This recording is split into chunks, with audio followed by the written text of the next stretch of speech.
Ready? Okay. Yeah, wait, no, hold on for a second. That wasn't right. Let me start over again. So, that's a great scene in this movie. So anyway, we are going back and cheering with the Toros and the Clovers and watching Bring It On. Yeah, it hasn't aged incredibly well. As a lot of 2000s comedies seem to have not aged very well. I was going to say, this is crass. It's been a trend that we have seen this year with our flashback episodes.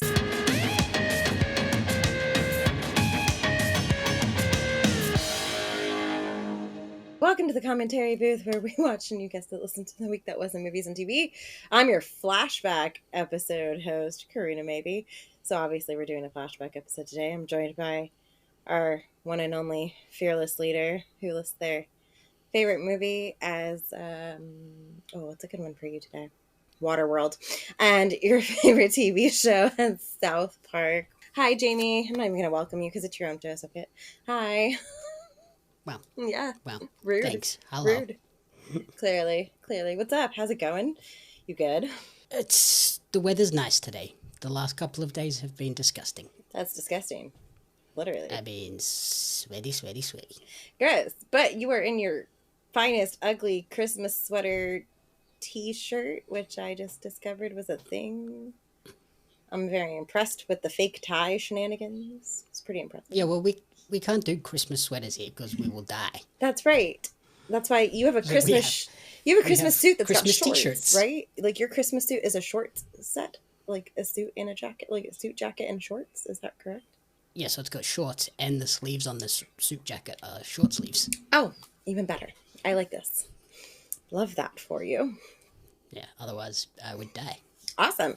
I would literally disintegrate into dust. I love it. So before we get started, I promised you I would tell you about my beer of the day because I love seeing your facial reactions to these things. I feel like this should be a thing. Anytime we do one of these, I'm just going to hit you with like a random beer that I'm drinking. So today we have, drumroll, brrr, because I know you're not going to give me one. We have Funky Buddha's sweet potato casserole. Da da da da. What the... what? Yes. So glad I didn't tell you about that before we started recording because that was fantastic. Oh, that sounds terrible. Oh, it's delicious. The Funky Buddha, I love Funky Buddha anyway. They're out of Florida. On the back of the can says, it's fresh out of the oven and ready to party.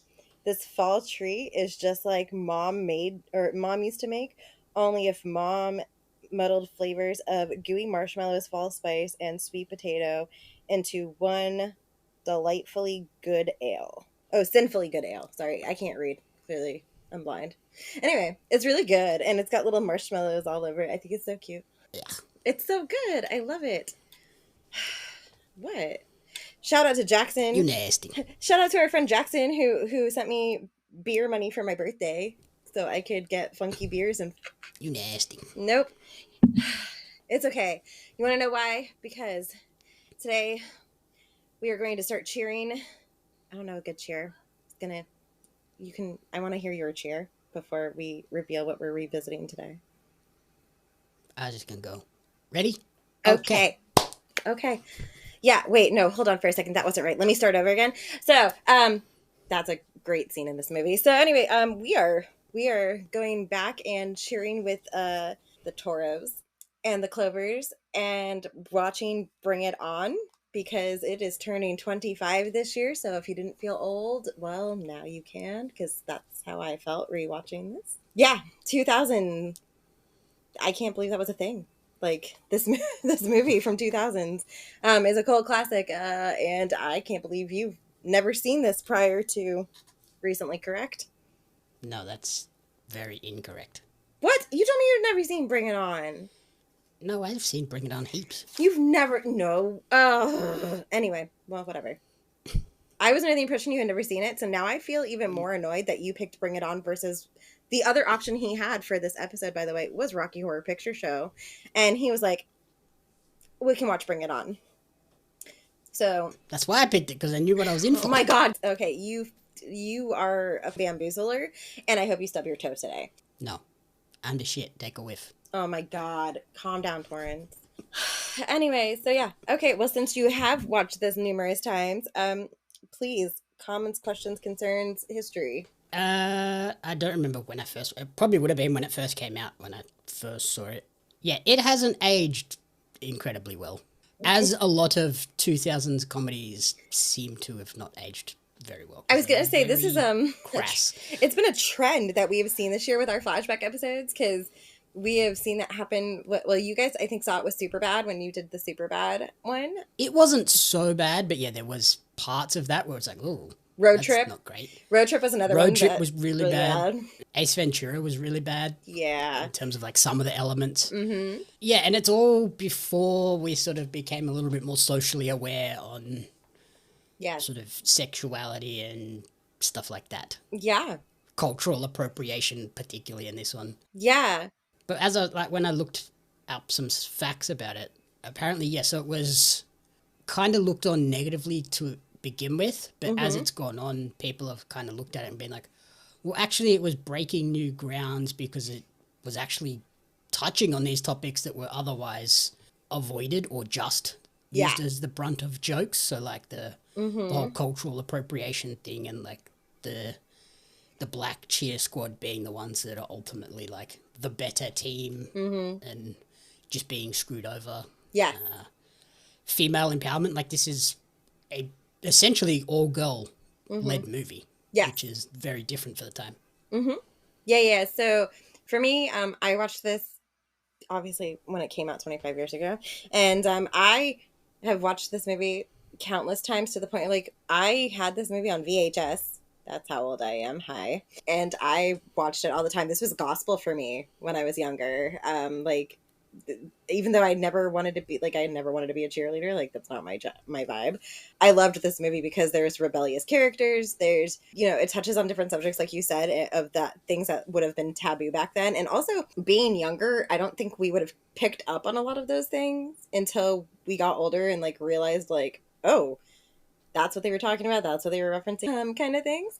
So yeah, this movie hasn't aged well, but in another sense, I guess it has. Like there are, like you said, there were a lot of people that came out and said, no, it wasn't so bad. It's not so controversial. It's something that we need at the moment because people are they're kind of going back into that mindset of a division in all senses. Like don't say certain things, don't act a certain way.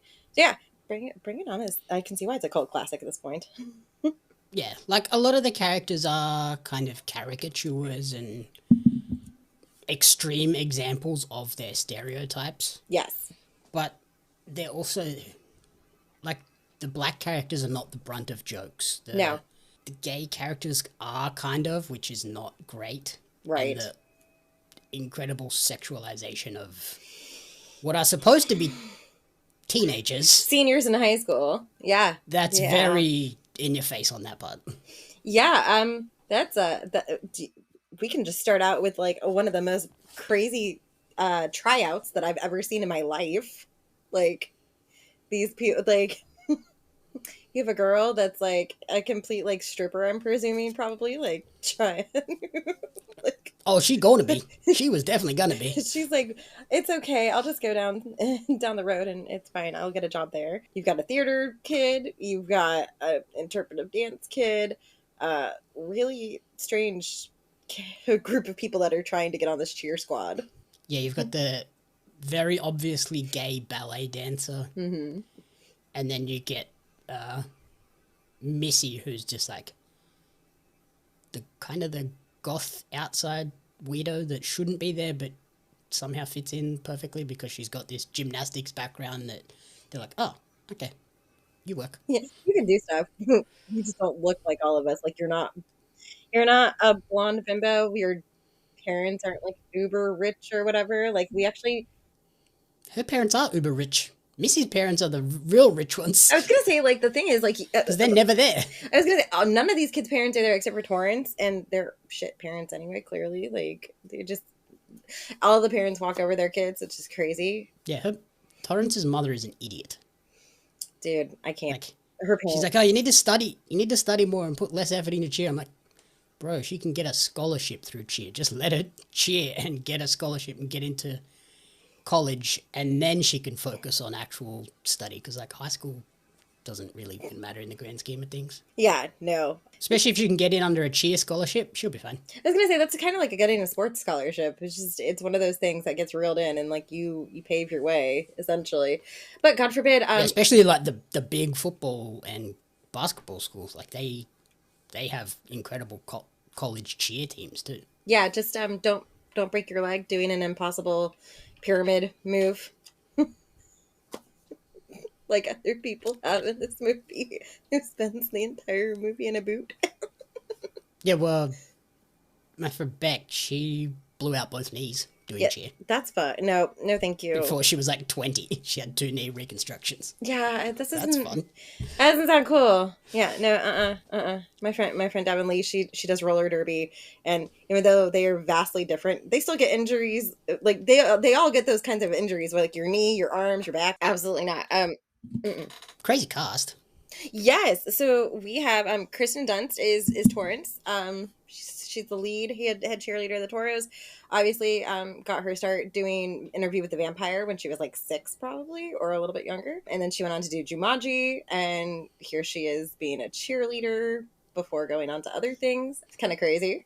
Little blondie. Yeah, it's pretty wild that she's the lead, and I did read she apparently didn't want to do it at first, but then kind of eventually just fell back into it. Yeah. And she got a lot of praise for just being willing to be really silly in this. Like, she wasn't coming into this as like, oh no, I'm a serious actor, this has to be like a serious movie. She was like, all right, this is a dumb, silly college teen kid movie, I'm going to do it. Yep. And then go that way. Yeah. We have Eliza Dushku, who is playing, I don't know if I'm saying her last name right, I never know that. She plays Missy. She was in Buffy. That's how I know her from like the longest time. She was in Buffy, and then she was in one of my favorite. That's why the Buffy line in this movie is so funny. Yes. She's also in a show called Dollhouse, which actually was one of my favorite shows in the entire world, probably. And it was just like completely overlooked by everything. I think it was phenomenal. Jesse Bradford is in it, and even though like he's not well known for a whole lot of things except for like a couple like teen movies like in this genre, like these genre of movies, I should say. His face, he's got one of those faces that you're like, oh yeah, I know that guy. And then, of course, I feel like the biggest star to come out of this, even though Kirsten Dunst is pretty high up there, Gabrielle Union, hello. Like, she has gone on to do incredibly crazy things. Like, I never imagined that a girl from Bring It On, and she was in 10 Things I Hate About You, which is also, side note, one of my favorite, like, teen movies of the early 2000s/late 90s. She went from that to doing Bad Boys 2 and like Cradle to the Grave and a bunch of other shit now. Like, she's super involved in everything. Oh yeah, like it's wild to go and see these people back when they were young, but not as young as they should have been for this movie. Because like, yeah, these are supposed to be, like you said, high school seniors. 17, 18. They are not that. No. Like, you look at it and go, these people are 30. What the hell is going on? Yeah, like the one guy has like a full back tattoo and an arm tattoo, and I'm like, not that was unheard of. I got my first tattoo when I was 16, but like still, like that guy has a whole thing going from like shoulder to shoulder on his back that you see briefly in a very scandalous bikini car wash for a high school cheer team, by the way. Yep. But yeah, I looked it up. So most of the cast playing the teenagers were not actually teenagers at the time of filming. Gabrielle Union was 27. Yeah, that's insane. Ryan Drummond was 26. Claire Kramer was 25. Richard Holman and Sienna Jolson were 24. Mm-hmm. Lindsay Sloan and a bunch of others were 22. Nathan West was 21. Jesse Bradford was 20. Go him. Look at that baby. So I think he was probably the youngest on the cast. How old was Kirsten Dunst? She was born in 87, so she was 23. Yeah. So yeah, she wasn't even a teenager, and she's like the lead.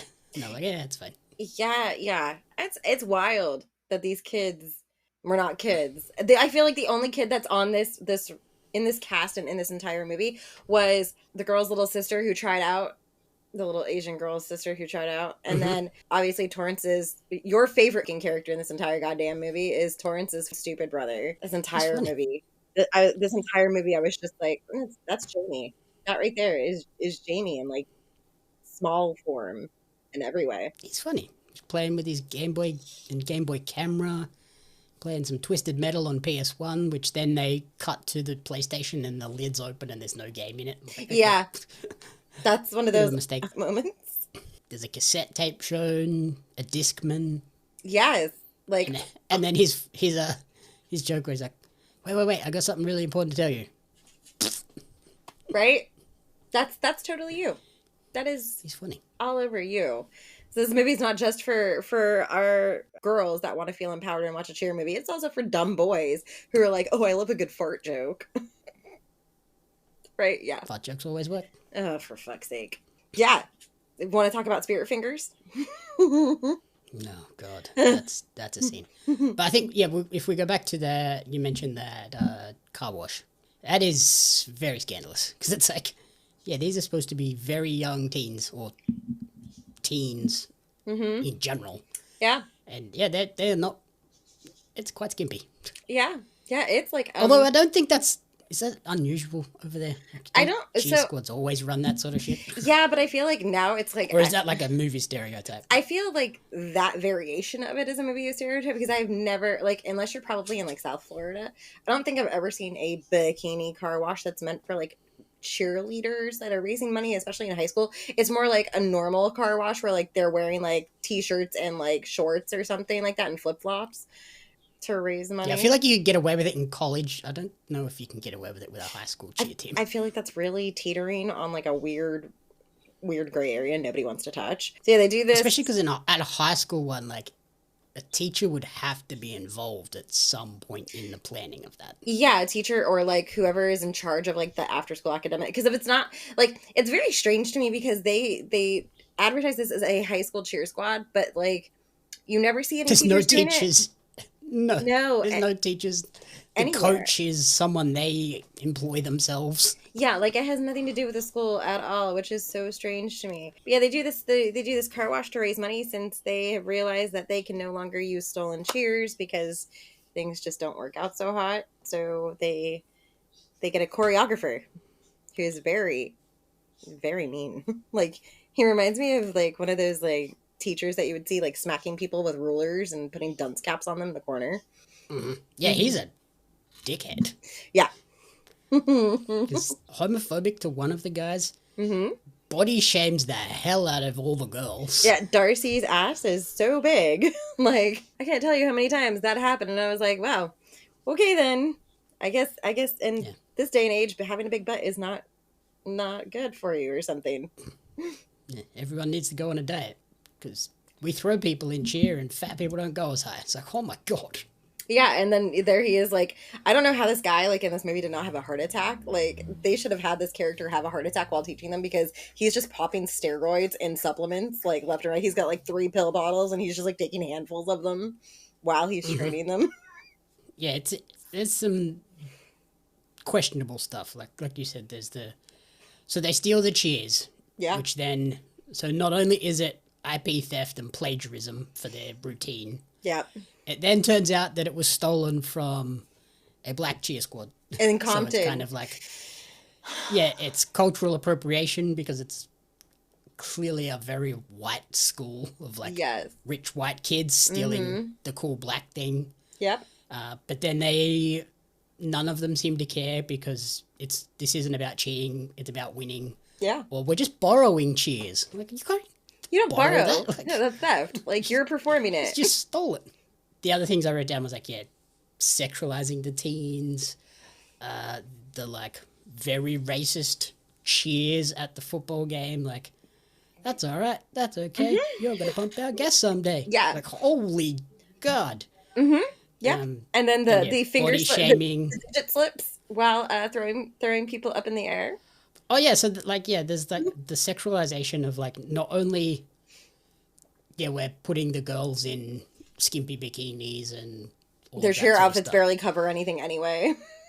Yeah, and then it's funny because like cheerleading, it's like the girls always have like the skimpy little outfits, and then the guys have like full pants, big baggy shirts. Like, we don't want to see you. Like, you just catch the girls. Don't let them die. That's all you're here for.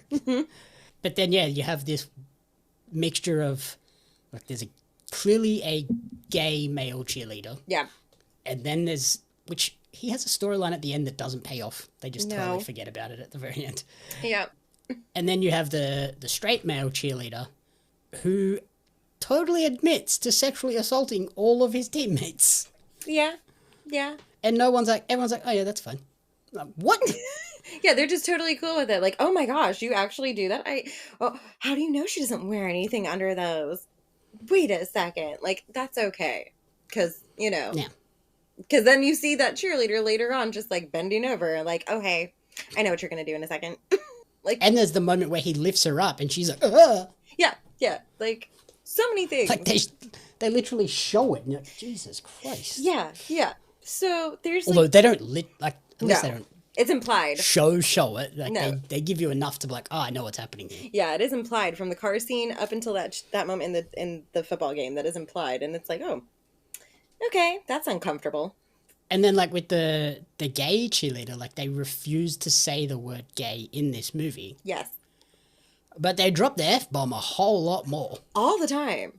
Like, it is nothing for this movie to have F-bombs left and right, like, in that sense. Like, the football team loses and they still try to get away with saying that. And it's like, dude, come on now. Yeah.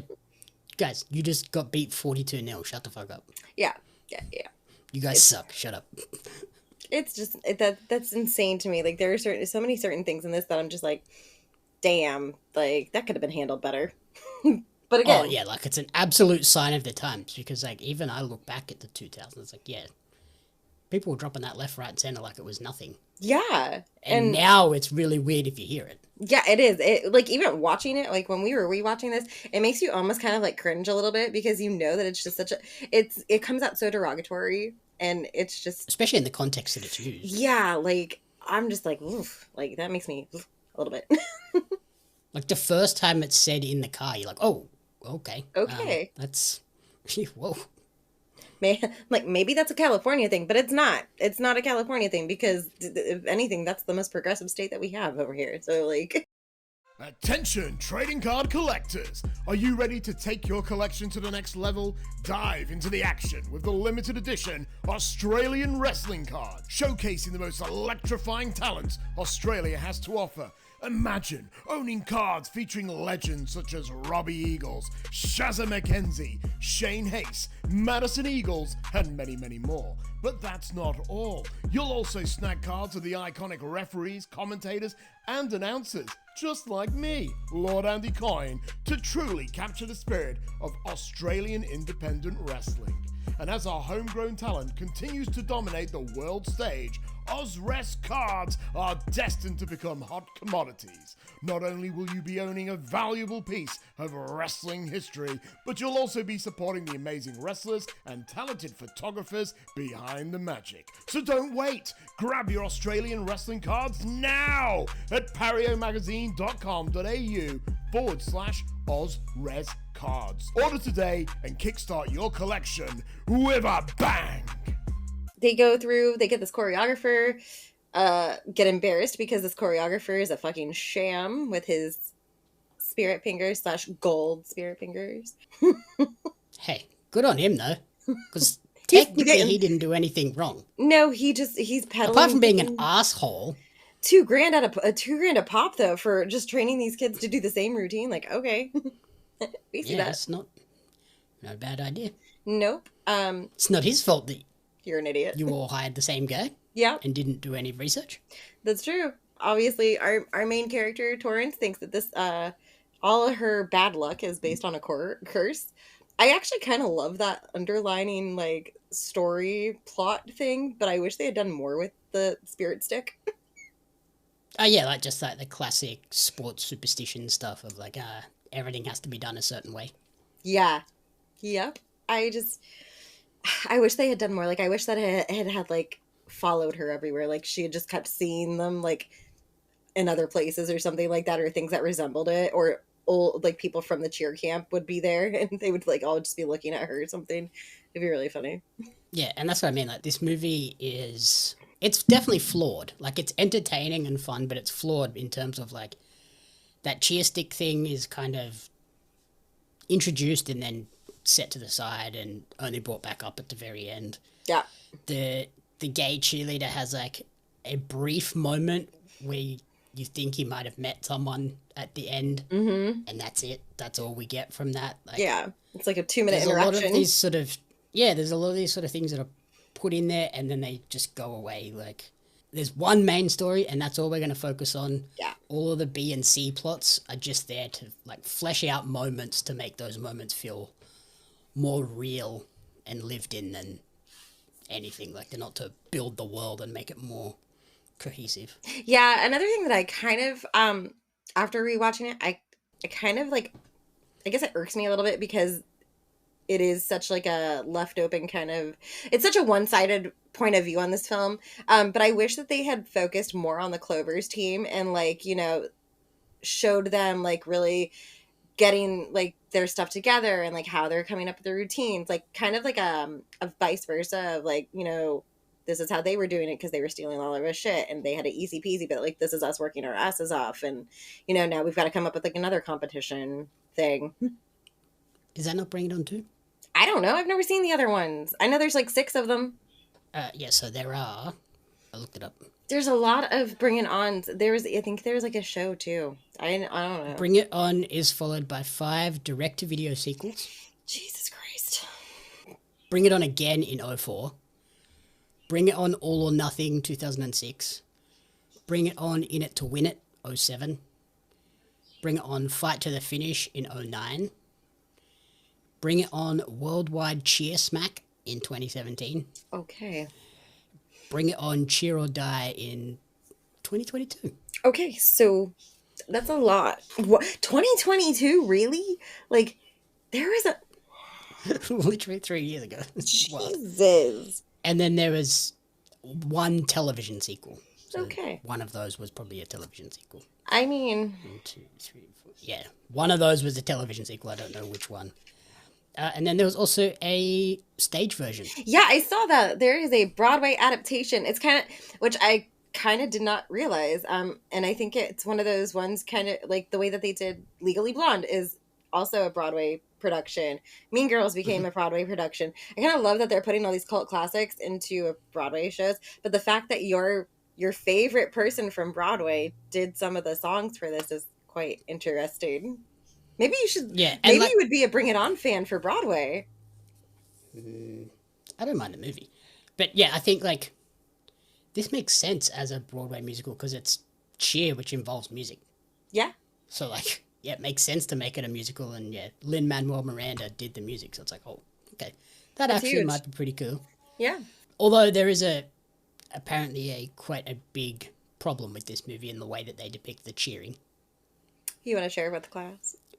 Because this is high school cheer, their competitions don't actually use the music because that's an all-star cheerleading thing and like collegiate level cheerleading thing.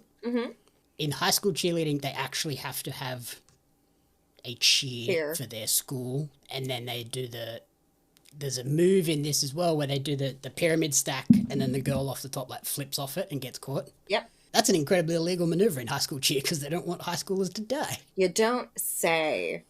Don't say. It's like, this is a high school cheerleading movie, but it's depicting college cheer. Yeah, it's a very strange how maybe they're just like overachievers or something. I don't know. Well, I think it comes from where this movie was like, the concept initially came from. So it's by Jessica Bettinger, who is a former journalist and music video director. She originally pitched the idea for the film, which was at the time called Cheer Fever. She pitched it as it's Clueless meets Strictly Ballroom set at the National High School Cheerleading Championships because she was obsessed with cheerleading competitions on ESPN. Which makes sense. But the cheerleading competitions on ESPN are generally all-star or college. Which is... And like worlds and stuff. So yeah, that's why a lot of the stuff is college level cheer. Yeah. But in a high school. That's it's very interesting to see how they've kind of just like included all of that kind of stuff. Also, I love that they made all of the actors go through cheer camp for 4 weeks so they didn't have to hire any stunt doubles. That's fantastic. And also, like, I guess it's kind of like a cheaper way of getting out of it because now you don't have to carry like an extra like... Yeah, you're not paying 2 people for the one job. Yeah, and you don't have to like, you just carry like single insurance for one person. You don't have to pay for like the stunt double and their insurance costs and shit like that. Like, it's just one and done kind of thing with that. So, yep. I think that's kind of fun, And yeah, though. for the auditions, every person that auditioned was expected to have a cheer prepared as well. Yeah, I think that is honestly, that's like some of the most fun things ever, probably for this. Just because, it shows that those people actually did really carry that talent, like those moves. They did have to learn how to do that. They had to do it without getting super injured. Like they had to learn how to hit their marks and shit like that. So good on them for having the initiative to do that kind of shit. Yeah, I guess like a lot of the actors that you see in the movie don't do like the big crazy Throwing climb and jumping in the the air and pyramid shit. and those stunts. Like it's a Yeah. lot of just like dancing and a couple of flips, so it makes sense. Yeah, and apparently they used local high school cheer squads too for like extras and stuff, which is really cool. Yeah, Um, I was gonna say they might be the only actual teenagers in this movie. yeah. So the fact that this was filmed in California, which is cool, and they used all of the local kids to do that, which is super fun for them. I mean, how cool would that be to like go to school and be a cheerleader and just be like, hey, do you want to be an extra in this, big production movie with all these people? Okay, cool. I'd be interested to know if they got paid for it or if it was just like to the school and it was just like part of their schooling. I want that, or maybe like they just did like a big donation to the actual like squad itself or something. They Yeah, that's hey, what I was thinking. Like, yeah, it's probably they probably didn't pay each individual person. It was probably like, a group thing. yeah, we're gonna donate to the school cheer, so you guys have to come and help us do this for a day. Yeah, like, oh, hey, you guys are actually trying to get to like the real nationals or something like that, or hey, you have a title shot at like doing states or something like that. We will go ahead and pay your way to get to that instead of you having to fundraise for it or something. Like, I feel like that would be actually a really cool kind of thing. And I mean, again, that's super fun to say that you were in high school and you got to be an extra in a movie about cheerleading. And a movie that did incredibly well too. Absolutely. This movie had a really tiny budget and made a ton of fucking money. Like, for the time that it came out, it made buku money and it's got a huge following now. So it had, Yeah. what, So $11 million? their budget was $11 million Yeah. and they made 90.5. Yeah, that's unheard of for like the early 2000s on a teen movie of all things. Like, it's not like we're talking about like a blockbuster hit, with like guns a-blazing. It's not Top Gun or anything like that. Like, right. So the fact that like it's a American Pie sort of spin-offy type movie. yeah, again, yeah, it falls into that category with like 10 Things I Hate About You and She's All That, and all those kinds of movies that came out during that time.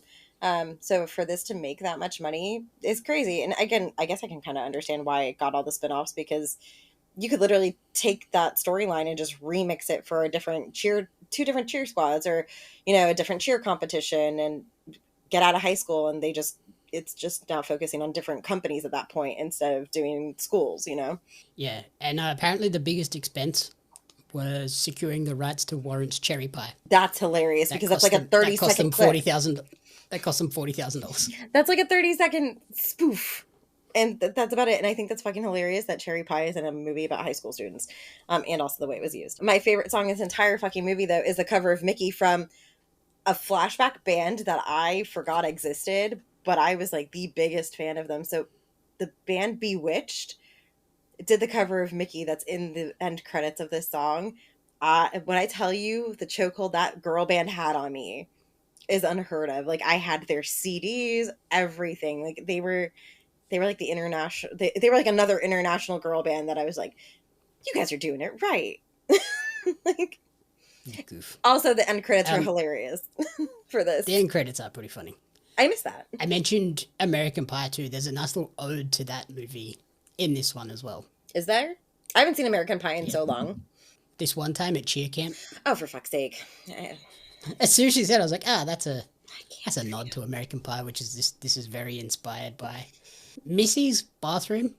Like, we're reviewing this. We're reviewing this around Christmas, and her bathroom looks like it's wrapped in Christmas present paper. It is atrocious. Absolutely atrocious. But But to be fair, like, that was the in thing. Like, in the late 90s, early 2000s, like, everyone had like floor to ceiling wallpaper in at least one room of the house. Like, I will even admit, we were guilty of that. My first house I lived in was built in 84, I think 85. My mom had wall to ceiling wallpaper, or floor to ceiling wallpaper in our kitchen dining area, and it was like dark blue with flowers on it. It was a lot. Yeah. So, yeah, their bathroom, I'm like, holy goddamn. It looks like your grandma's couch. Like, I feel like it should be, like, lined with plastic, and I don't want to touch it, because it's just awful. Absolutely awful. A couple of the other things I wrote down was, like, Missy jump scaring her brother at that car wash is very funny. Oh my god. Because I'm an only child, I don't understand the severity that that could have had on a sibling. And I feel like it would be pretty, like, traumatizing, though, for anybody. Yeah, because he's filming and he's like, oh yeah, and then she turns around and he's like, oh! Ugh. No, thank you. And that, the cheer coach as well, when he says that cheerleaders are just dancers who have gone retarded. I'm like, what the hell? Yeah. Bro. Yeah, you dropped the R word now that's also frowned upon a lot in social media. There's some weird things in this too. Like, one of the Clovers cheerleaders just wears a dummy as a ring on her finger. I'm like, what is happening in this? That was a big thing, though. Like, so when I was younger, that was like it feels like the old thing. Like rapper with the full wall clock as a necklace type thing. So I remember when I was younger, like around the time that this came out, like the biggest thing to do was go to the skating rink, and there was always like a ton of kids that had binkies in their mouths, but most of the time they were on drugs. So they were like constantly chewing on it. I don't want to chew their head off. Yeah, exactly.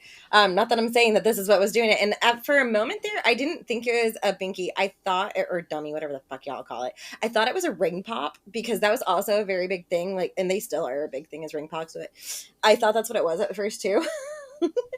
Yeah, no, it's definitely a dummy.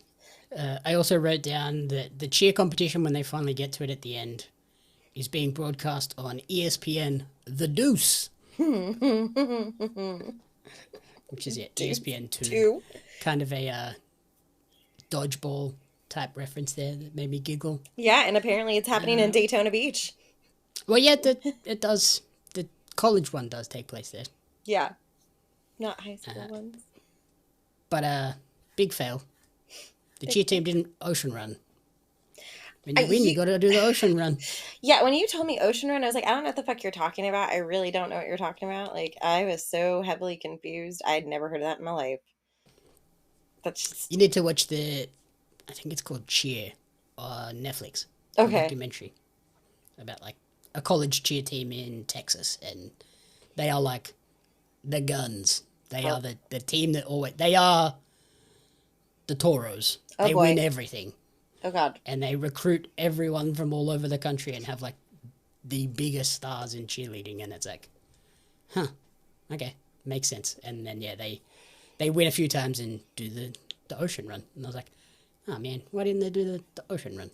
Because that's not a fucking thing over here. I told you, Daytona Beach, ain't nobody want to do an ocean run in that fucking water. It's gross. That's literally where I saw them do it on this cheer show. It's gross. They are lying, because that water is nasty. Like, I live 20 minutes from Daytona Beach. I will drive all the way out of I will drive 2 hours to go somewhere different where I can actually see somewhat into the water. Because Daytona's just gnarly. I've seen them do it. It's gross. That's nasty. Torrance, her boyfriend Aaron, Is a dick. Is a dickhead. But his college girlfriend, played by Carla McAuliffe, who, when she finds out he's a cheerleader, looks at him and goes, "Oh, you're a cheerleader?" Yeah. She's a real-life LA Lakers cheerleader. I was going to say, is she a cheerleader? Because how ironic would that be? Yeah, it is. She's an actual cheerleader, so it's quite funny. I fucking love that. I absolutely love that. It's fantastic. Note to self, girls, if you have like a boyfriend who's just like, oh, it's okay, we'll be reunited in college next year, don't worry, and then he just does not pick up his phone, that's a red flag. All the red flags. You should just go to the school like Torrance did and go visit him. And then, yeah, tell him that he's just not boyfriend material. Well, just the way that guy drives is a clear sign that he's a dickhead. Mm-hmm. Drives like a maniac. Yeah, and he talks to her like she's 5. I also enjoyed the VW Beetle. Yes. Like, that was so 2000s, like... Yes, that was like the car to have. Well, it was when like, the Barbie had, like, Barbie the doll. Yes. The Barbie Mobile was a goddamn VW Beetle, and then it was like, oh, well, yep. At that time, it was. Every girl in the 2000s has a goddamn VW Beetle. It was like the dream car. It was, yeah. We are going to clarify that. That was like the Barbie dream car of the 2000s. The Barbie dream car of the 90s was the pink Corvette, because I had one. I had a life-size Barbie pink Corvette that was like one of those Power Wheels cars. That I had my Barbie dream car. Yeah. Fun fact, you can keep that for however you want. But I drove that bitch into the woods. So clearly, my driving skills have not improved much, because I have driven my car into a bush. It's okay. I had a Batmobile. For real? Mm-hmm. Oh, I'm impressed. It was an electric Batmobile. I am very impressed. My first electric car. See, we had all the cool, like, dream cars. Like, I don't know. There is nothing about, like, a VW Beetle that's just like, yeah, that looks super cool. Can't wait to be It's not exciting. That. It's like, it's not. It's dumb. No. It's funny because that's still the design they run with today. They haven't, like, updated it. No, like, even, like, well, Chloe had like, the camper van, like, because she was very big into, like, wanting to go camping, so she had, like, the entire camp set. So she had the big RV and the camper van with her. Oh, I mean, like, the actual VW Beetle. They still run with that design. They haven't updated it at all. No, but it's really cute. It's like a 25-year-old design. Like, come on, guys. Time for a new one. Yeah, they should probably update. I don't know. They just re-released the bus, and that looks very different now because it's electric. Oh, the ID Buzz? Yeah, it looks very strange. The Volkswagen ID Buzz that has the most ridiculous name in the world. Yeah, it's a very long, drawn-out name. I don't think it needs that. Just didn't need the ID in it. Yeah, I don't get it. Just call it the Buzz. And then it's in tune with the Beetle. Yeah. I don't know. I like it. It's very different, but I don't know. I mean, maybe they could update the Beetle. I guess if it ain't broke, don't fix it kind of thing, maybe. I think that's it. But it's like, that was an updated version of a prior version. It was, and now it was just more rounded and more aerodynamic and less clunky. Like, I feel like we're due for the mid-20s version now. Like it's been 25 years. I was going to say, what else are they going to update with? But they'll probably just come out with an EV version of it now. And just say, oh yeah, we updated it. That's what I mean. Like, if they're going to go full EV with the Kombi, ID. Yeah. So now, like, do the electric Beetle. And, like... Yeah. That's a good excuse to revamp it, too. That is a pretty good excuse. And then they can revamp Bring It On. Like, I know we just got one apparently in 2022. But, like, maybe they could just do a reboot of Bring It On and make it more, or less tone deaf, I guess, for certain aspects of it. Yeah, I think the problem is, like, there's all of these, like, there's the Cheer documentary on Netflix, there's the Dallas Cowboys documentary on Netflix. Yeah. I think there's another one on Prime as well. So, like, there's all these documentaries now that focus on it about, like, the actual sport. Yeah, and you had that horrible Cheer Mom show. How crazy the actual sport is. So, yeah, maybe we don't need a film because we have documentaries that tell a similar story in a more real way. I don't know. Don't say never, because apparently Paranormal Activity is getting a new movie, and we thought that was dead in the water, too. Yeah, Paranormal Activity's getting a new one. Anaconda's about to get a new one. It's the season of the Everything reboots, old is new again. Yeah, like, it's the season of the reboots. It started with Scream when they were... Netflix owns Warner Brothers now, so we'll probably get a whole heap of old movies redone in shittier versions. Was that, like, official, like, made official, or was it still just, like, a rumor? Or... They have agreed to the purchase, like the two parties. Okay. It's still got to get through a whole heap of regulatory approval, but... Gotcha.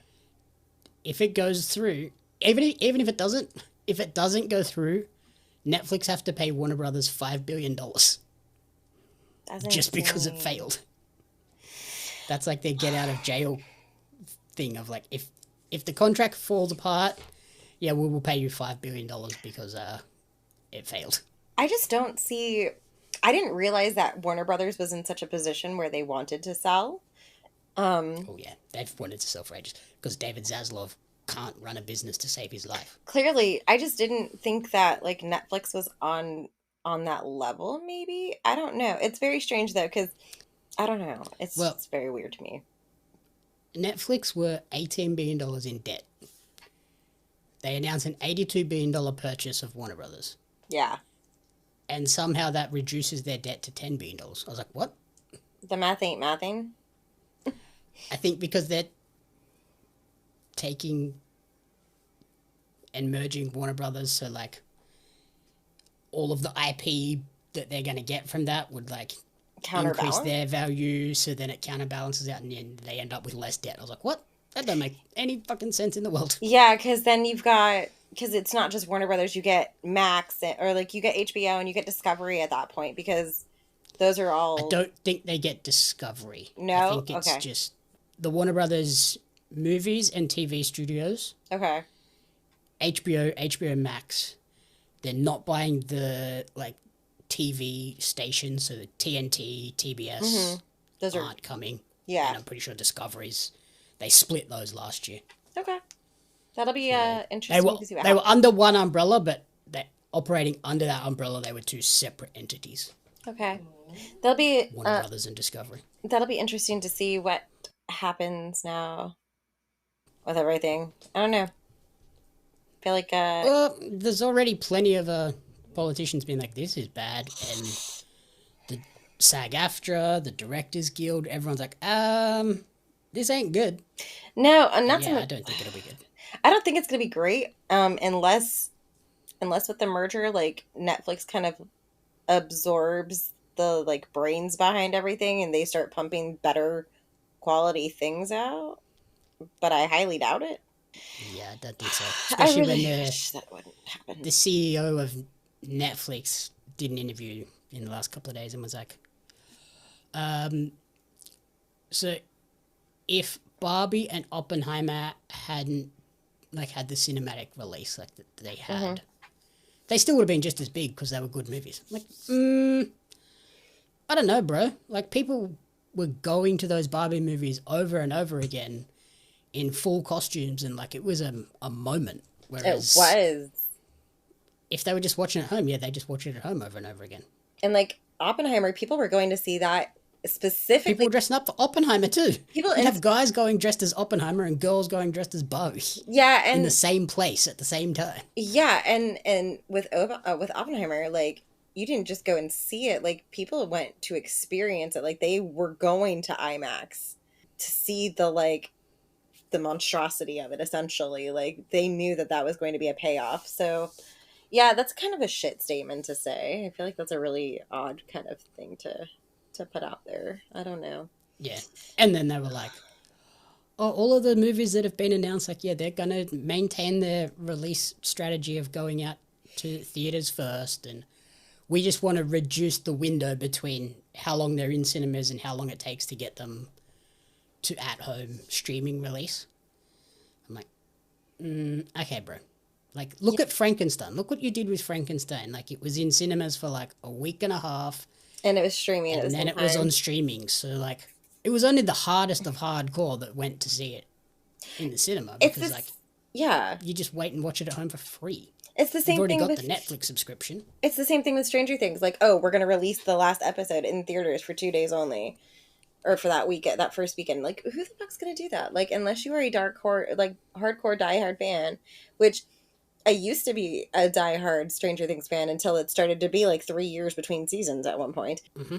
So I just don't understand how that is a smart decision on their part when you already have people that are committed to subscribing and doing and watching it at home. Like, I feel like you're just wasting money at that point on marketing and putting the film out there, and it's not going to pay off for you. Yeah, they're cutting themselves off at the knees in terms of, like, how much potential money they could make at box office because people go, oh, it'll be on Netflix in 2 weeks. Yeah, I think they think that they're better than they are. Like, that's their mindset is that they can do that and they're going to do that. And I just don't see it. Like, I don't really see a Netflix film staying in theaters and then coming to Netflix. Because I don't think it would work. Because they don't put up that... No offense, but they don't put up quality like that. Like, Frankenstein was fantastic, don't get me wrong. But not every single Netflix thing that comes out is going to be like that. It is literally like once in maybe like 4 or 5 months that we get a banger for a Netflix movie. It's like even the newest Knives Out. Yeah. Like, it's been in cinemas for, I think, a week now. Which I didn't even realize it had already come out. It's on Netflix on Wednesday. Yeah.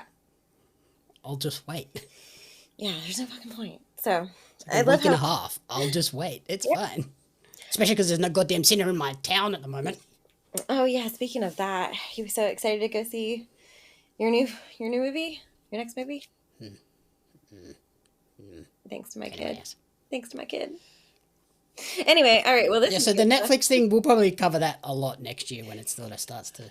They already sent me an email basically claiming that it was confirmed. Yeah, that's kind of crazy. Like, oh yeah, we just bought... So we've just added Warner Brothers to our family. I'm like, no, you haven't. You've agreed to it. You've still got to get that cleared by all of these legal teams, regulatory protocols, and yeah, you have to go through all the proper channels. It doesn't just happen like that. Like you snap your fingers. Yeah, the deal. There you go. The deal isn't supposed to take full effect until 27. So yeah, calm your farm, guys.